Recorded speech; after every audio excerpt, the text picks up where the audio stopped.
بسم اللہ الرحمن الرحیم، السلام علیکم۔ اس امید کے ساتھ کہ آپ سب خیریت سے ہوں گے۔ آج کل دنیا کے حالات جس طرف جا رہے ہیں، ہمارے لیے لازم ہو جاتا ہے کہ ہم دنیا کے ان ممالک کی تاریخ کا ایک مطالعہ لازمی کریں جن کا آنے والے چند سالوں میں پوری دنیا کے اوپر ایک اچھا خاصا امپیکٹ ہوگا۔ اور ان ممالک کی فہرست میں جو سب سے اوپر ہے وہ ہے ترکی۔ اگر آپ ترکی کی تاریخ پہ نظر دوڑائیں تو ترکی ایک ایسا ملک ہے جس نے کئی سو سال تک حکمرانی کی ہے۔ وہ اپنے دور میں ایک سپر پاور ہوا کرتا تھا اور اس کی اچھی خاصی تگڑی فوج تھی، لیکن 1923-24 میں اس کے ساتھ ایک معاہدہ کیا گیا جسے معاہدہ لوزان کہتے ہیں۔ اس کے تحت ترکی کے ہاتھ پاؤں 100 سال کے لیے باندھ دیے گئے۔ ترکی اپنے سمندر کا استعمال نہیں کر سکتا ہے۔ مشرق سے مغرب جتنی بھی سمندری ٹریفک ہے اس سے کوئی کسی قسم کا ٹیکس وصول نہیں کر سکتا ہے اور اسے انٹرنیشنل سمندر کا درجہ دے دیا گیا تھا۔ ترکی کو ایک سیکولر ریاست ڈکلیئر کر دیا گیا تھا۔ ترکی کی جو 100 سال سے پہلے ترکی کی جو سب سے بڑی کامیابی تھی، ترکی کا جو سب سے بڑا کام تھا، وہ اعجاز مقدس کی میزبانی تھی، وہ بھی ان سے چھین لی گئی ہے۔ لیکن اب ترکی کیا کرے گا؟ اگلے 3-4 سالوں میں وہ 100 سال کا عرصہ پورا ہونے لگا ہے، تو ترکی نے اپنی جو حکمت عملی ہے وہ بنا لی ہے۔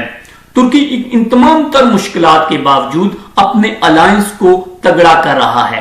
ترکی اپنے الائنس کے ساتھ مل کر آنے والے چند سالوں میں دنیا کے اوپر اپنی حکمرانی کا ایک نیا دور شروع کرنے کا سوچ رہا ہے۔ اس کے لیے اس نے دنیا کے مختلف ممالک کے ساتھ بہت اچھے تعلقات استوار کر لیے ہیں، جس میں سے سر فہرست ہے پاکستان۔ پاکستان کے ساتھ ترکی کے بڑے آئیڈیل قسم کے تعلقات ابھی شروع ہونے لگے ہیں۔ اس کے بعد چین ہے، چین کے ساتھ ترکی بہترین تعلقات استوار کر چکا ہے۔ ملائیشیا ہے، ایران کے تعلقات چونکہ سعودی عرب کے ساتھ کافی خراب رہتے ہیں، اس کی وجہ سے ترکی ایران کے بھی بہت کلوز ہو چکا ہے۔ اور اس کے بعد آتا ہے قطر کے تنازعات بھی چلتے رہتے ہیں سعودی عرب سے، جس کی وجہ سے وہ بھی ترکی کے کافی کلوز ہے۔ اس کے بعد یورپین ممالک کے تعلقات، جن میں سے جرمنی جو ہے وہ سر فہرست ہے، جو کافی کلوز ہے ترکی کے ساتھ۔ ترکی کو ایک الائنس کی ضرورت ہے۔ ترکی جو ہے اکیلا کچھ نہیں کر سکتا ہے، لیکن اس کا جو صدر ہے طیب اردگان، وہ ایک دور رس آدمی ہے، وہ بڑے دور کی سوچتا ہے۔ اسی حالات کے پیش نظر اس نے دنیا کے مختلف ممالک کے سربراہان کے ساتھ بڑے ہنگامی قسم کے دورے کیے اور ان کے ساتھ آپس کے تعلقات بڑھانے کے لیے آپس کے مختلف قسم کے جو بزنس آئیڈیاز ہوتے ہیں وہ بھی وہ شیئر کرتا رہتا ہے۔ اب ترکی کیونکہ ایک بڑی قوت تھی، ترکی ایک بڑا ملک تھا، یاد رکھیے گا اس معاہدے کی شکل میں ترکی میں سے آگے 40 ملک نکلے ہیں۔ اب وہ ان کی واپسی کا بھی ڈیمانڈ کر سکتا ہے۔ آنے والے چند سالوں میں جب وہ 100 سال پورے ہوں گے تو ترکی کے جو ایسٹ تھے وہ 3 بر اعظموں پر مشتمل تھے، اب وہ ان کی واپسی کا بھی مطالعہ کر سکتا ہے۔ اور اعجاز مقدس کی واپسی کی ڈیمانڈ تو وہ یقیناً ضرور کرے گا، کیونکہ اگر آپ کو عمرہ کے لیے یا حج کے لیے سعودی عرب جانے کا اتفاق ہوا ہو اور آپ نے اگر کسی ترکی کو حج یا عمرہ کرتے ہوئے دیکھا ہو تو آج بھی ترکی حرم پاک کی دیواروں کے ساتھ کھڑے ہو کر روتے ہیں اور اللہ تعالیٰ سے دعا اور فریاد کرتے ہیں کہ یا مولا اس اپنے مقدس گھر کی میزبانی جو ہے ہمیں واپس لوٹا دے، ہمارے گناہوں کو معاف فرما، ہم پر اب جو یہ امتحان تھا 100 سال کا، اسے اب اس میں کوئی تخفیف کر دے۔ تو یہ لازمی بات ہے کہ وہ اس سے بھی کچھ نہ کچھ ڈیمانڈ کریں گے سعودی عرب کو، لیکن سعودی عرب یہ نہیں چاہے گا۔ اب ترکی جو ہے، ترکی کا جو صدر ہے وہ بڑا دور اندیش قسم کا آدمی ہے اور وہ میڈیا کی طاقت جانتا ہے۔ وہ اسے پتا ہے کہ میڈیا کس طرح ایک پروپیگنڈا کرتا ہے۔ چند سال پہلے اس نے ملائیشیا اور پاکستان کے ساتھ ایک آئیڈیا شیئر کیا تھا کہ ہم ایک ایسا انگلش چینل بنائیں جو پوری دنیا میں اسلام اور مسلمانوں کے خلاف دنیا پروپیگنڈا کرتی ہے، ہم اس کا جواب دیں۔ ابھی تک تو اس کے اوپر کوئی اتنی حتمی پیش رفت نہیں ہوئی ہے، لیکن میرے خیال میں آنے والے چند سالوں میں وہ یہ کر گزریں گے۔ آپ کو یاد ہوگا کہ چند سال پہلے ترکی میں ایک بغاوت کا بھی اعلان ہوا تھا اور جو فوجی تھے انہوں نے جو اس کی حکمران جماعت تھی اس کو ہڑپ کرنے کے لیے، ان کا اقتدار ہڑپ کرنے کے لیے ایک قسم کی ان کے اوپر چڑھائی کی تھی، لیکن ترکی کی عوام نے اپنی حکومت کا بڑا ساتھ دیا اور ان کی فوجی ٹرکوں کے آگے کھڑے ہو گئے اور اس طرح ترکی میں ایک نیا انقلاب آیا۔ ترکی میں ایک یہ بہت بڑی بات تھی، جو جمہوری ملک تھا، جمہوریت میں ایک یہ بہت بڑا کام ہوا تھا، لیکن اس جمہوریت میں، اس جمہوری ملک میں عوام نے فوج کا ساتھ نہیں دیا تھا اور وہ اپنے صدر کے ساتھ کھڑی ہو گئی تھی، اور اس کے بعد ترکی میں ایک نہ ختم ہونے والا ان غداروں کے ساتھ جو پنشمنٹ کا سلسلہ تھا وہ بھی شروع ہوا تھا، اور ترکی کے حکمرانوں نے ان غداروں کو فوج اور دیگر جو ادارے تھے، پرائیویٹ سیکٹر کے ادارے تھے، اس میں سے چن چن کر ان کو سخت قسم کی سزائیں بھی دی تھیں۔ اب ترکی آگے کیا کرے گا؟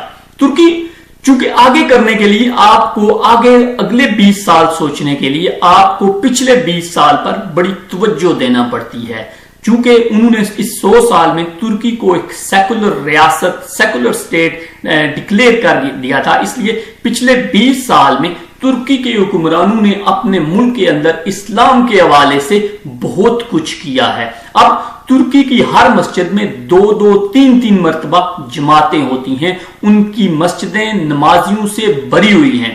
ترکی کا ہر شخص، بچہ ہو یا عورت یا کوئی بوڑھا ہو، وہ قرآن پاک کی بڑی زبردست اور خوبصورت انداز میں تلاوت بھی کرنے کے ماہر ہیں۔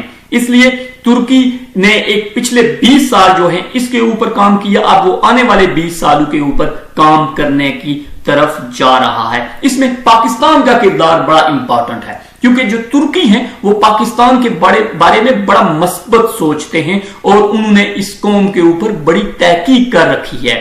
انہوں نے یہ تحقیق کی ہے کہ یہ ایسی قوم ہے جو کسی بھی وقت، کسی بھی حالات میں کسی بھی قوم سے لڑ سکتی ہے۔ یہ ایک ان سب سے بڑی بات ہے کہ یہ ایک اٹامک پاور ہے اور دنیا یہ مانتی ہے، جو براہ راست سر عام ٹی وی چینلز کے اوپر بیٹھ کے مانے یا نہ مانے، لیکن اندر سے امریکہ ہو، رشیا ہو یا پھر یورپ ہو، یہ مانتا ہے کہ ان کا اٹامک سسٹم جو ہے دنیا کا بہترین سسٹم ہے۔